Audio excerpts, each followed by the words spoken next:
Do you know the fastest animal in the world? But the answer is not the cheetah, but the Siberian Peregrine Falcon.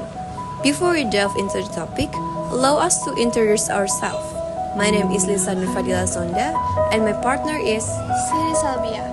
Without further ado, we will start explaining what the animal looks like, where it is found, its habits, and also extra simple facts that are important and very interesting for us.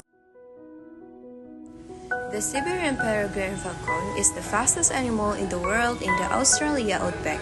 It has the features of being as large as a crow, having a gray back and white stripes on the underside, and a black head.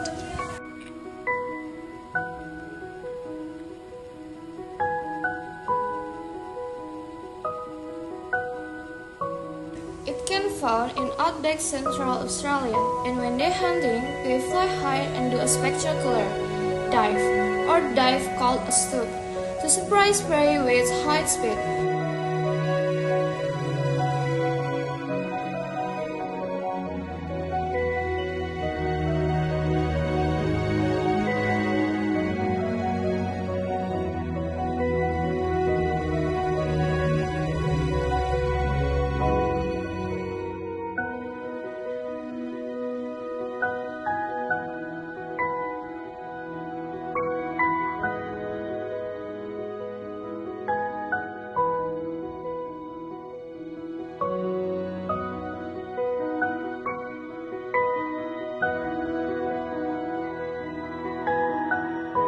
Then the interesting fact is Siberian Peregrine Falcon is capable of flying at speeds exceeding those of cheetah at 300 km/h.